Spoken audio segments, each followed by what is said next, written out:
And ladies and gentlemen, Victor Rivero is going to be our MC. Come on up, Victor. There you go. All right, thanks, Mike.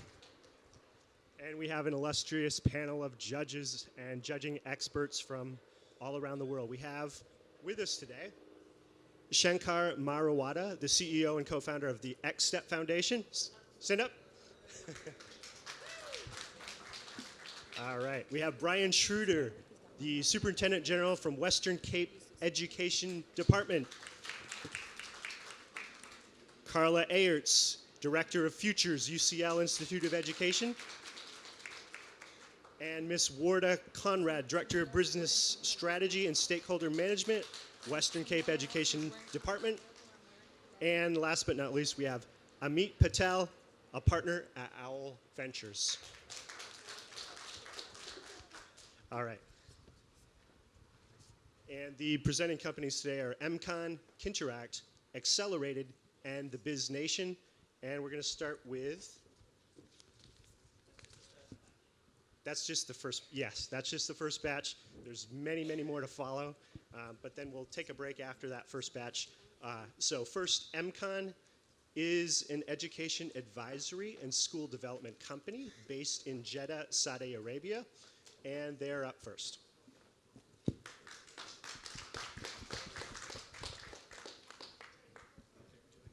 I have a mic.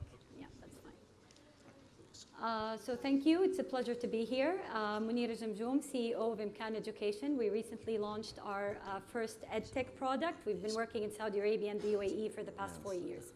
So what is the problem we're trying to solve with A'nab? And A'nab, for those who don't know Arabic, means grapes, grapes referring to your best work. The problem we're trying to solve is really the low quality of teaching impacting student outcomes and student learning. When we broke down this problem, we realized that teachers have very little access to professional development opportunities that actually make a difference. They have very little motivation and incentives, whether from government or private sector, and there is very little options in terms of quality to access to high quality Arabic learning resources and opportunities. So what have we done to solve this problem? We know from research, I'm an education expert, that teachers are the thermometers that measure the health of any education system. If you look at research, and all rigorous research tells you that if you take an average student, you give them an average teacher, not a lot of change happens. But if you have an average student and a great teacher, within 3 years, you can see a significant impact in student learning and student achievement. So this is what we're trying to solve. The solution we proposed is as follows. We wanted to create a professional learning community for teachers where they can learn. We know that teachers learn from each other. We know that teachers learn from high quality content. And we know that teachers usually have a dip when it comes to implementation. So we're trying to provide a platform for teachers to learn. What does this platform provide?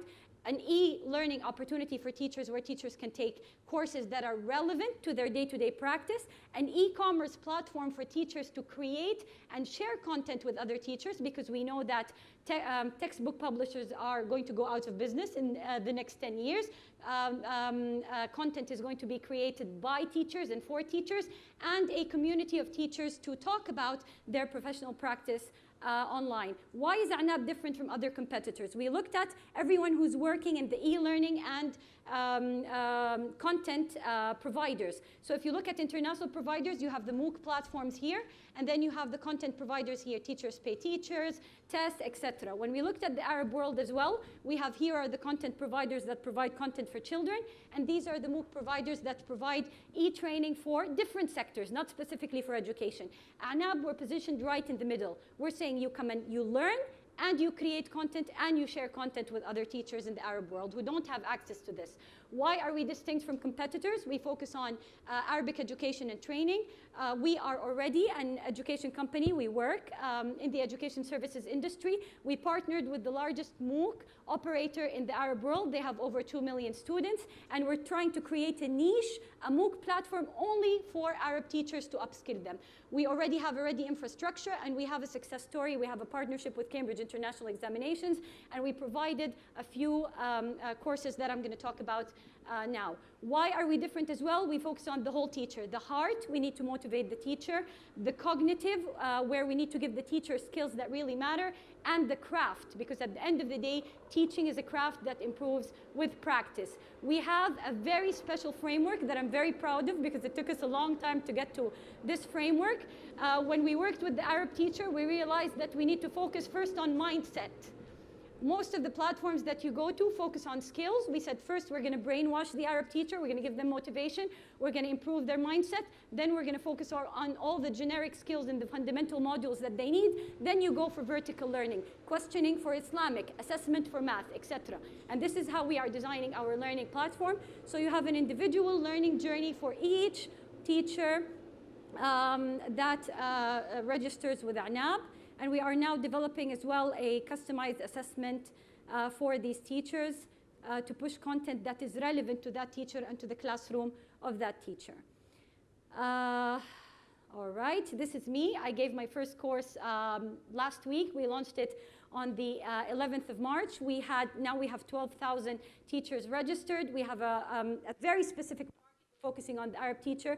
I'm going to skip this very quickly. We've done all our business plan, who are our consumers, who are our beneficiaries, what is our growth plan, our accomplishments to date. So we've worked with several companies. We've signed up with several universities to develop content for the Arab teacher. This was a teacher that won an award. Actually, she won a car before women were allowed to drive in Saudi.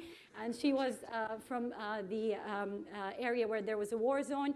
These are the entities that we signed with. Some of the downloads and numbers. We think we are on the right track. We trained our first batch of Ministry of Education teacher. These are the responses, and this is really what makes us work, the responses of the teachers. And thank you, and we have an outstanding team. Thank you. Excellent, excellent. Thank you. Okay, judges, any questions?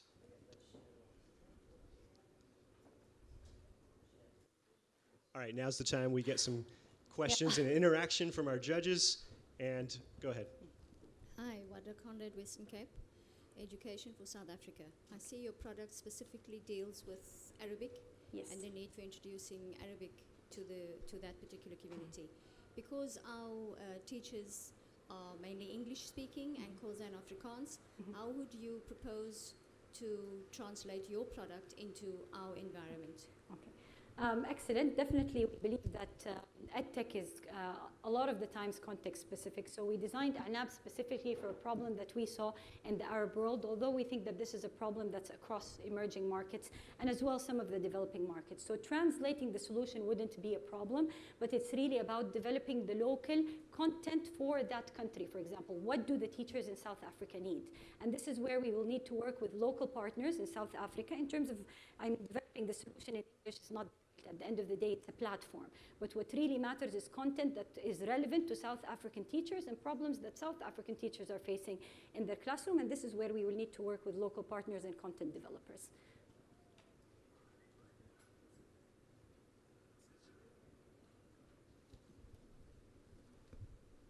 Can you talk a bit about your user acquisition strategy and the traction that you have to date with the platform?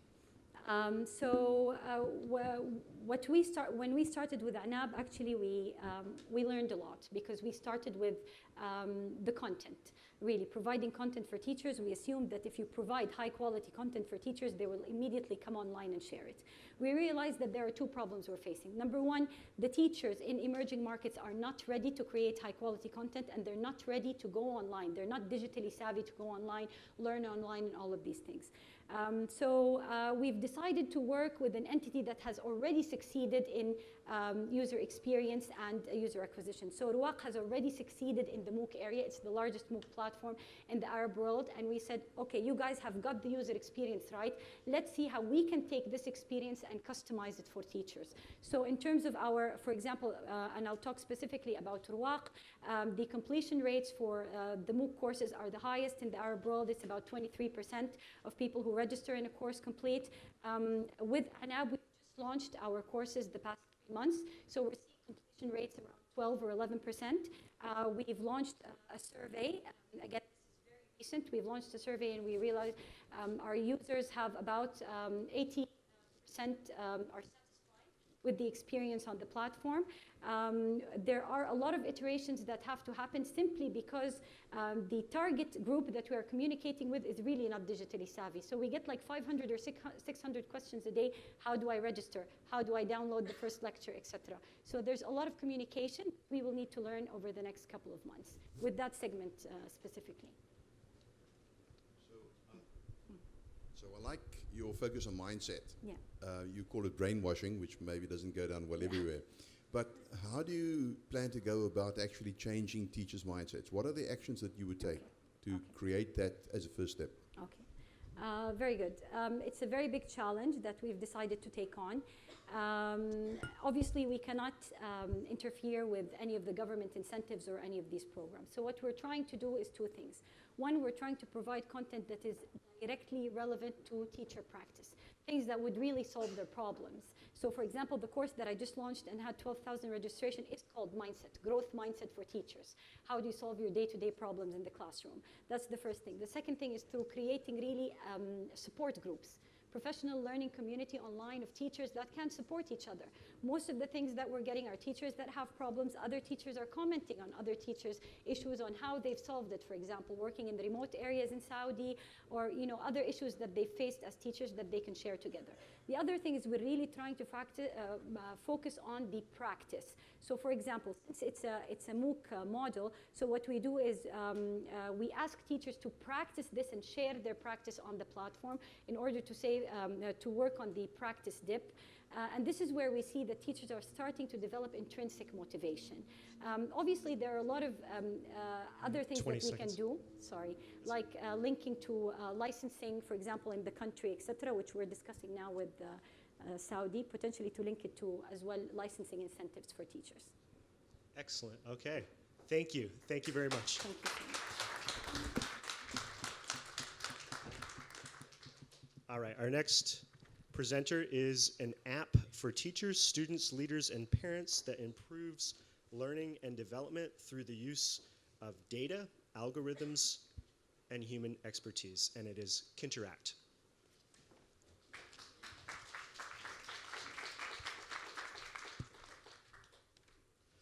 Good afternoon, everybody.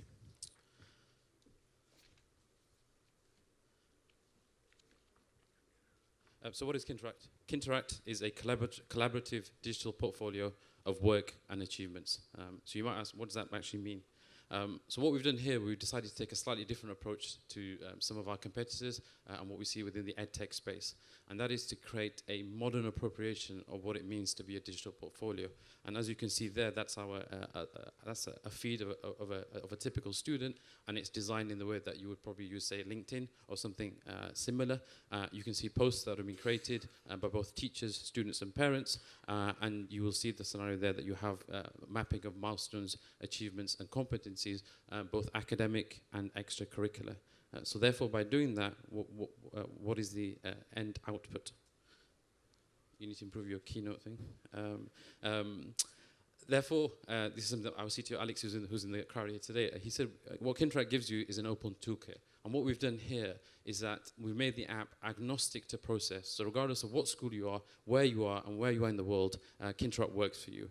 Typically, you see within the space apps that are linked to age, stage, curriculum. Within Kinteract, you come along and you choose whichever curriculum or curricula you are using. So as an example, we would integrate with the previous person who spoke. At NAB, for example, we have a school comes along, they can run the British curriculum, they can run the International Baccalaureate, they can run multiple curricula simultaneously. For example, we have a contract with GEMS Education, who are the kind of backers of the Vaki Foundation, and they've created their own global moral education and global citizenship curriculum, and it's mapped within Kinteract, and you can run those curricula simultaneously, as well as, for example, being here in the UA teacher standards, and it was also referenced where, as a licensing point of view, Kinteract is also used as a as a professional development portfolio. So essentially, what we've done here is we've created something that is agnostic to those things, and therefore, from a language point of view, your input language can be whatever, and also your rubrics and your assessment can be in Arabic, Swahili, whichever language you want to determine, and And the best thing about what we've done is we've created an app that is cost agnostic as well. We have examples of some of the most premium schools in the Emirates using our app, as well as low-cost schools in India and Uganda as 2 examples. So in terms of who are our beneficiaries, we have 4 beneficiaries, which you're all very familiar with: teachers, students, parents, and leaders. And what we achieved with teachers and working closely with them over the last 2 years or so is how do we get the productivity gain? Data is only as good as how well it's captured, and then how you synthesize from the data and how you learn from the data. For teachers, we're enhancing their productivity by only giving them 3 workflows. And we've created an app where all you have is 3 workflows. And as a teacher, you can do your day job in that sense. It means you know your students better. If you know your students better, you have the data in one place and you can benefit from it. From a parental point of view, it's real-time engagement, so that parents are not just consumers of information, they are also contributors to the learning journey. And from a leadership point of view, whether it's large data, big data, small data, we're helping organizations become data-driven through analytics and reporting. So in terms of what problem are we solving, what skills and competencies are needed in 21st century innovation-driven economies? Here's an example of something that the World Economic Forum produced last year. And in terms of these are the 16 skills students need to survive in the 21st century. And what Kintract essentially does is it brings all of these things as an institution. I want to use this curriculum. I want to use these competencies. I want to use these products, for example, a particular maths product, a particular language product, whatever it might be. What Kintract does, it brings all of that into one place. It aggregates that. It gives structure to the data. Therefore, it gives meaning to that data, and it brings order to proceedings. And it's died. Okay.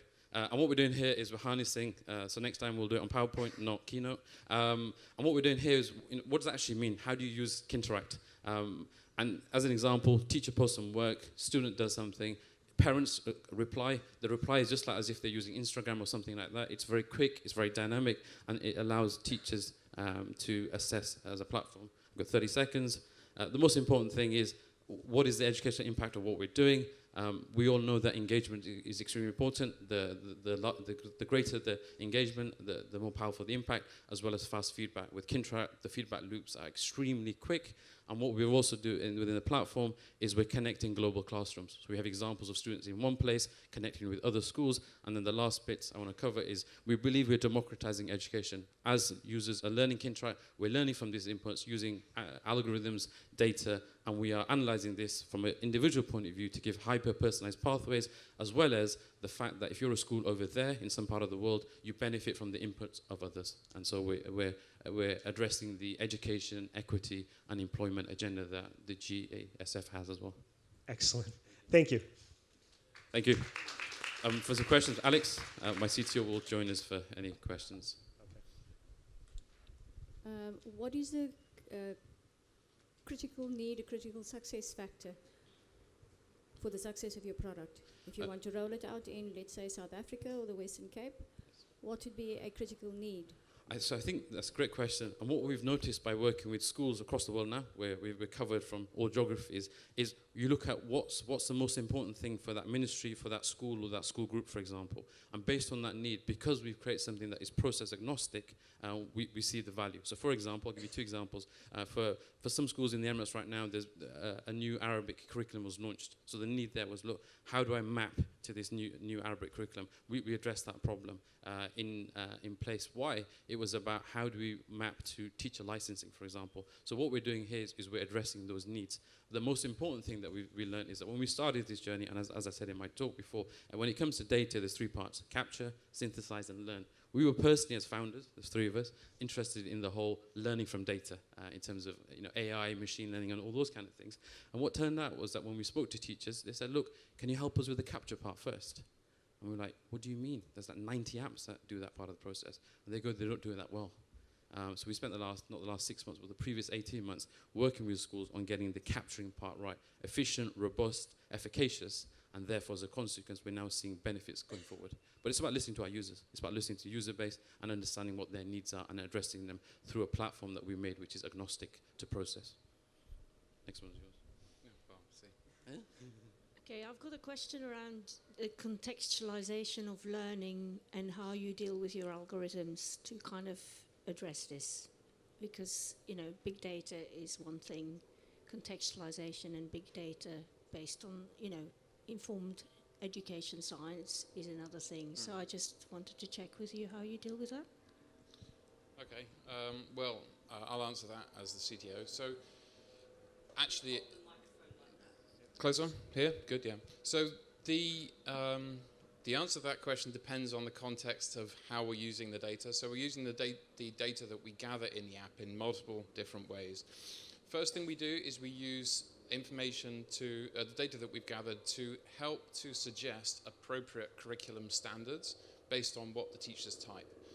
And so the context that we can apply is there's quite a lot of contextual data available to us at the time. We know the teacher's subjects, we know the age of the student, we know a number of other factors around the data based on the student's history, because the general principle with Kinteract is to try to capture as much data as possible in the day-to-day workflow of the teachers, the students, and the parents. So it doesn't get in the way, it just allows lots and lots of data capture, lots and lots of incidental structure, and then we use that context to try to predict appropriate responses based on the kind of things which might be suitable for a child of a certain age and based on the subject that's been taught by a particular teacher at a particular time. That's one example of how we use the context.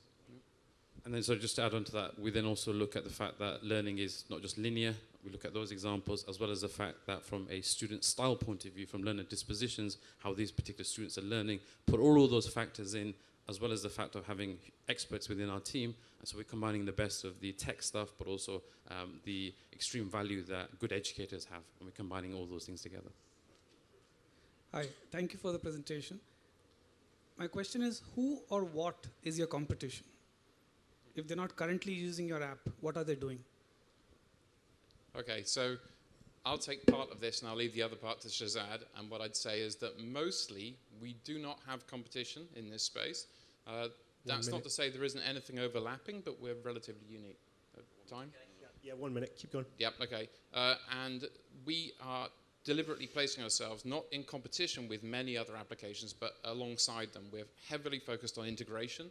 There are lots of other apps that do what they do better than we ever could. There are amazing maths apps, amazing art packages out there, amazing music notation offerings from all sorts of very large, powerful providers. Our platform is designed to integrate with all of those rather than compete with them. All right, excellent. Guys, you've got messaging inside this. You've got a portfolio of work on the student. There's a lot of actually very sensitive information in here. So I'd like to know about your security product side of things. You know, two-factor authentication. Is it encrypted data, etc.? Yep. Okay, so obviously we take data security very seriously. Our platforms are all based on highly, very well standardized, reviewed platforms. We have all of our data stored in a offline encrypted fashion. We also have a lockdown approach to sharing, so that our competitors, sorry, our users can have access control over exactly who can see what. So as opposed to being open by default, we're closed by default. I can talk about more detail in less than I don't know how to cram it in the time. Sorry. Excellent. Yeah. All right, thank you very much. All right. Thank you. Yeah.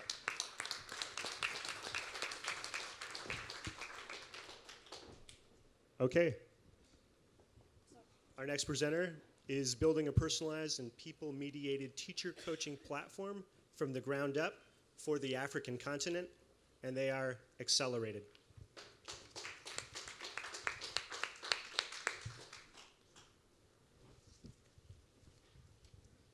Hi, my name is Ravi. I'm the founder and CEO of Accelerated.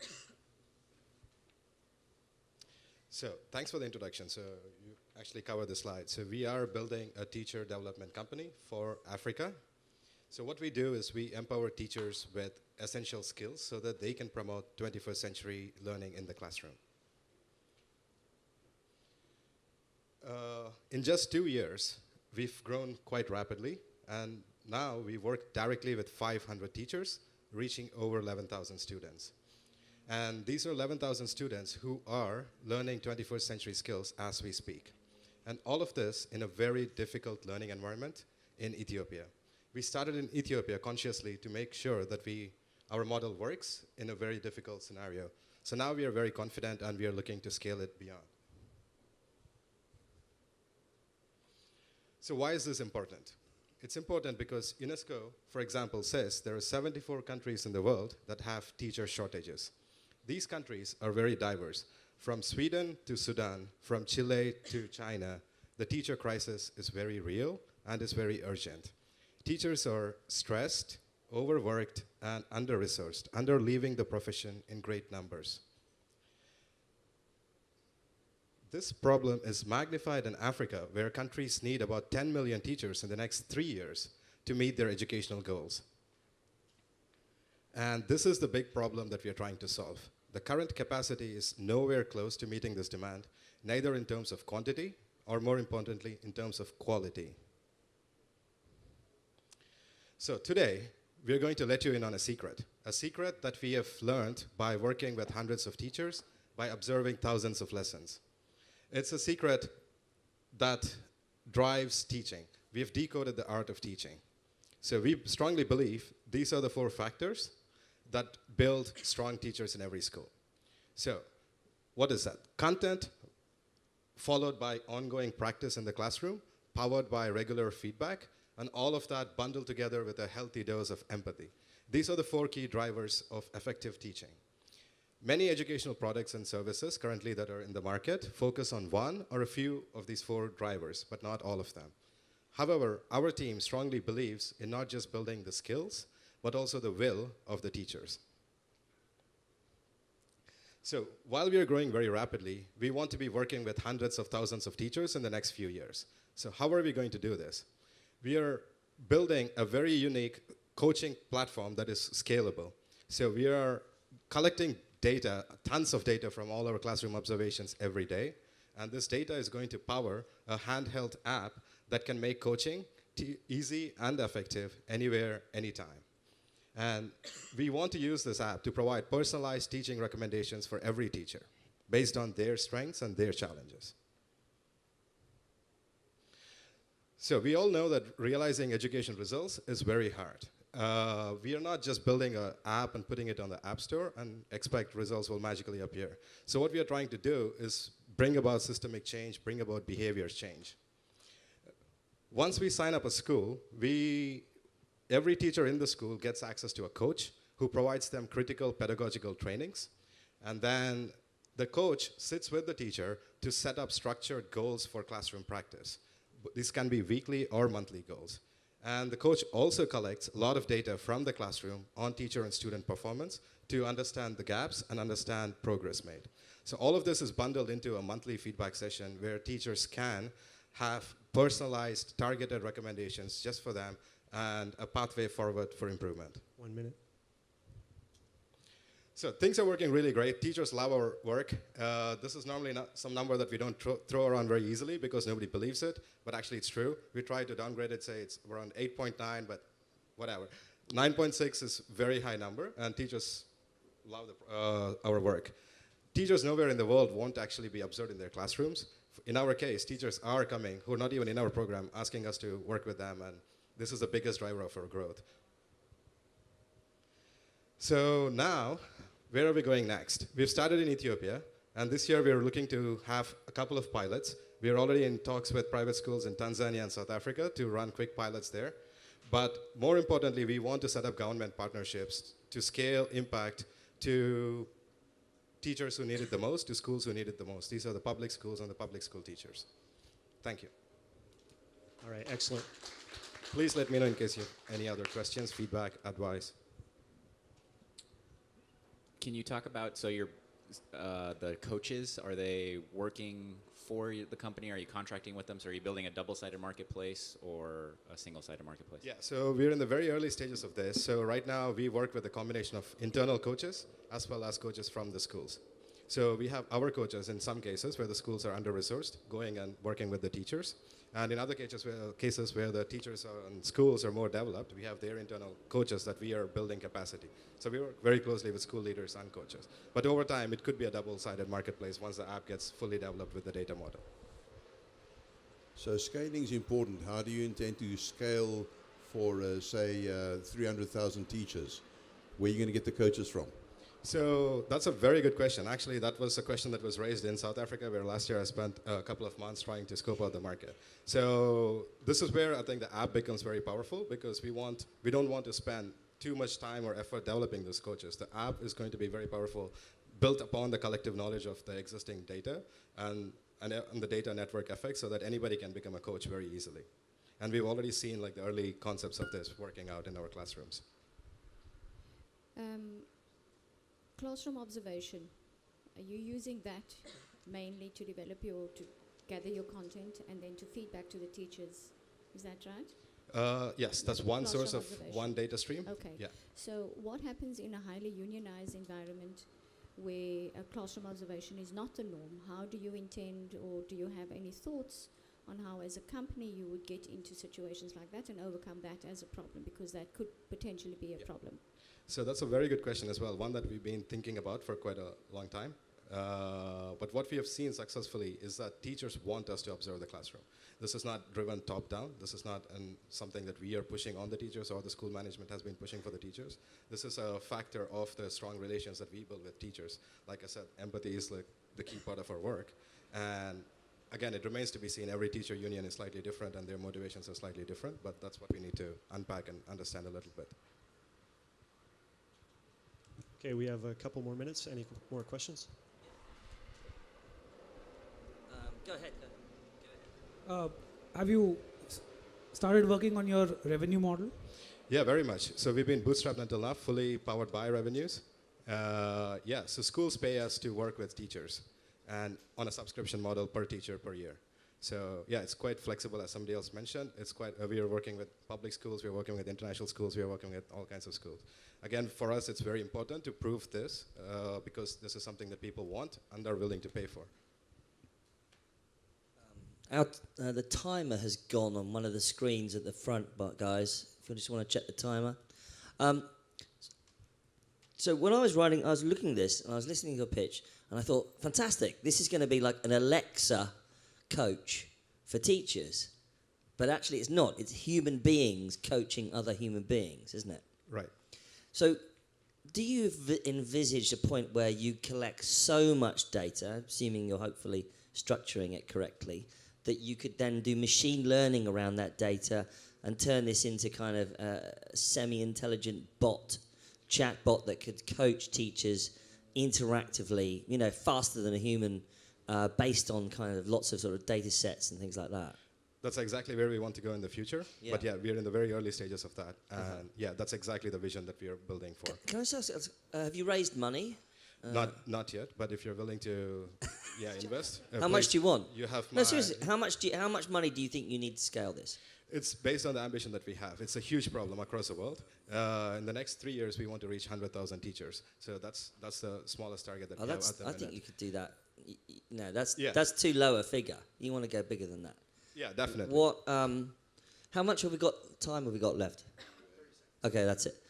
Okay, it's very interesting. It's a very good point from one of the judges about whether or not it's a double-sided marketplace. I think that could scale, but then there's a very big opportunity in the data side of this as well. Absolutely. Machine learning. Thank you. All right, thank you. Excellent. Thank you very much.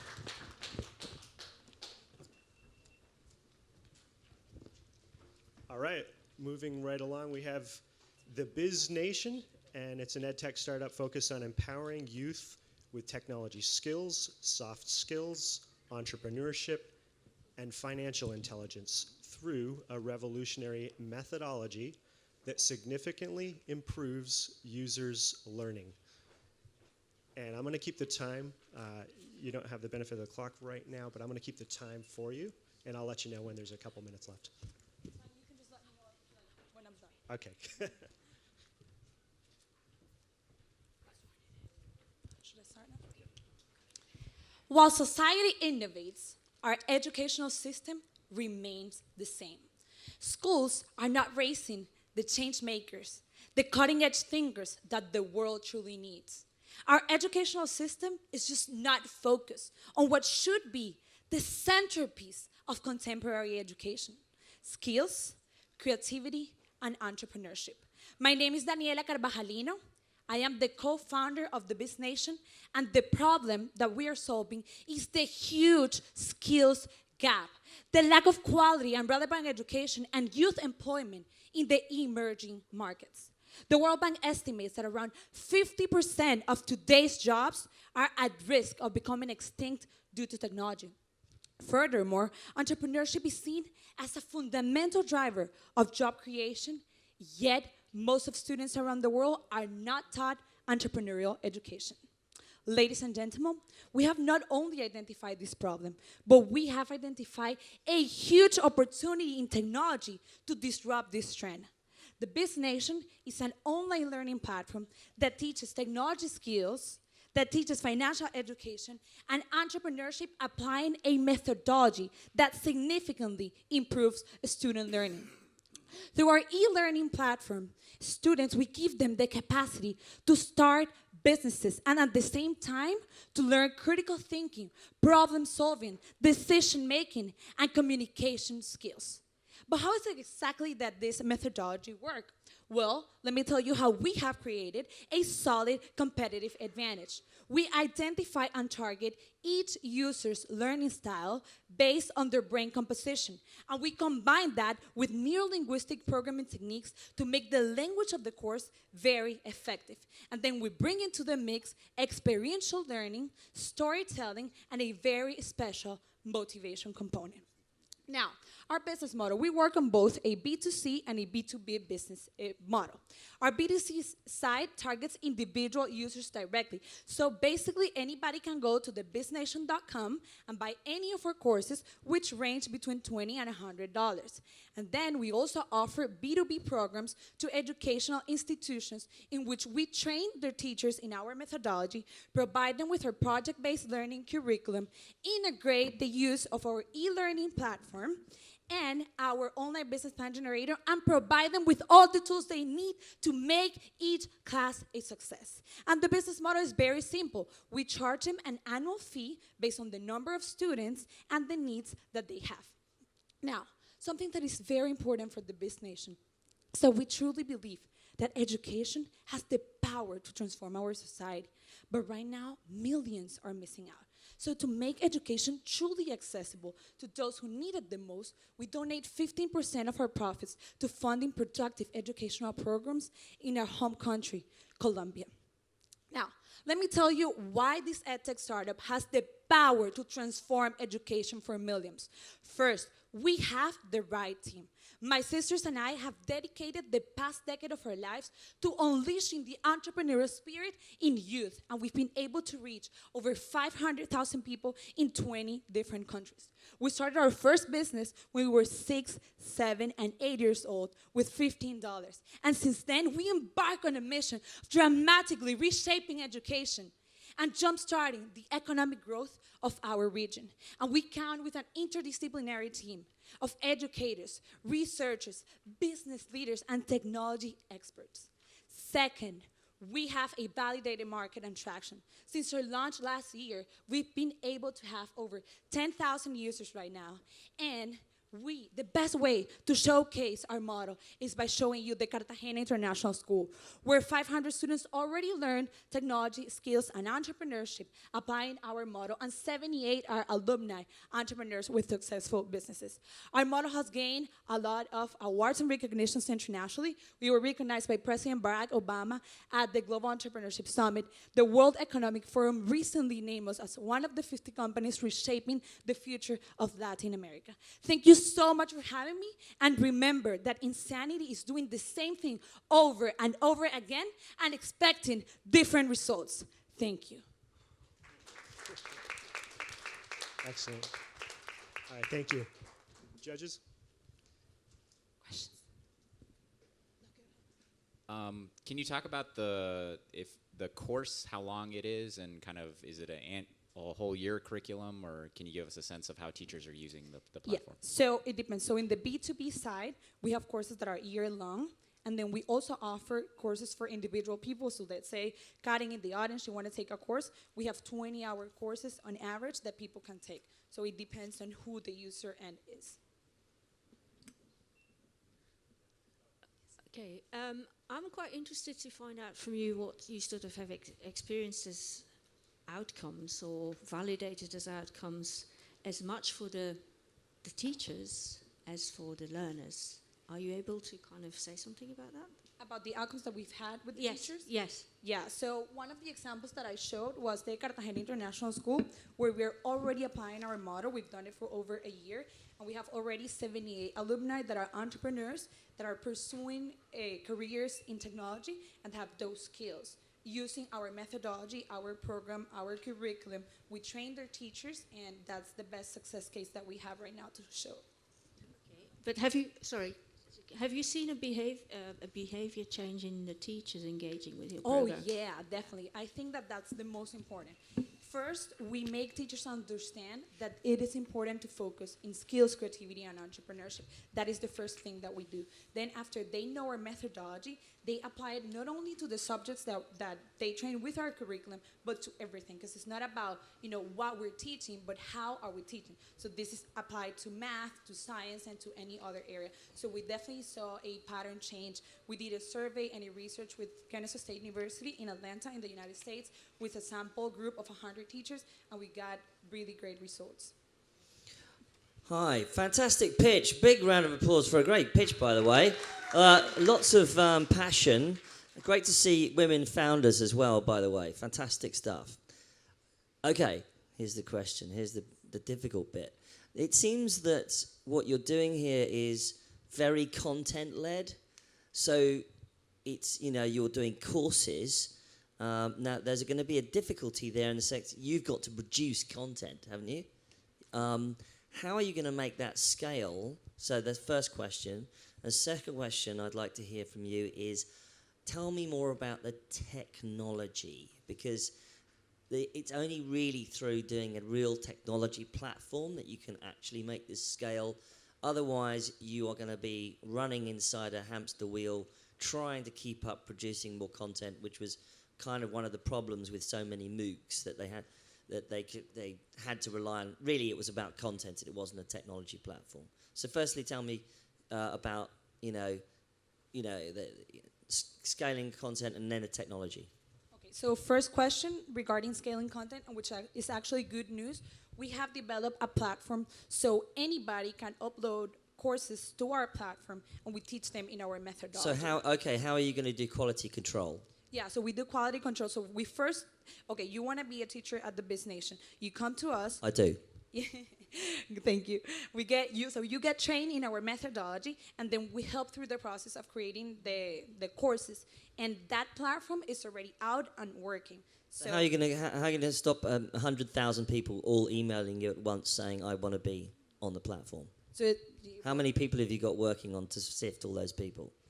So right now, we 3. actually so we have 25 people on our team right now, and we're expecting it to grow a little more. But actually, the new platform is helping us with this, because before we had to do everything manually. Yes. Right now, we don't have to do anything manually because the platform does everything by itself. What we do is quality control, so that everything that goes through our platform is exactly what I just told you right now. So that is the most important part. And that new platform, we worked for the last 6 months, and it's already out, is helping us scale in the content development.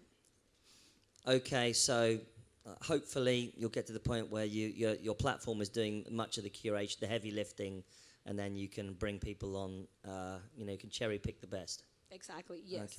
Okay, thanks very much. All right, we got 2 more minutes. Any more questions from our judges? So a lot of what you do has been in Latin America. What's your opportunity? Yours has been in Latin America. Yes. What's the opportunity for Middle East or African, and what are the challenges that you might perceive? So we are very interested in expanding our concept globally. So that is why my company is called the Biz Nation, because we don't see it as something of Latin America, but globally we actually have a goal of impacting 2 million students all over the world in minimum 20 countries. And the challenge that we experience right now is finding the adequate team in these countries, because we work locally. For example, when we started in Colombia, we work in Argentina, Dominican Republic, and even though we're all Latinos, the cultures are very different and everything is very different. So what we did to scale our company to other countries in Latin America was finding a perfect team that could share our values, our passion, our methodology, everything that we do in this country. So right now, what we're working on is in finding this team with the right skills, like a good partner that can help us bring what we have here. Hi. Excellent. All right, well, that does it. Thank you very much. Thank you. All right, okay, so we heard from eMCON, Kinteract, Accelerated, and the Biz Nation. Big round of applause for all four of those guys.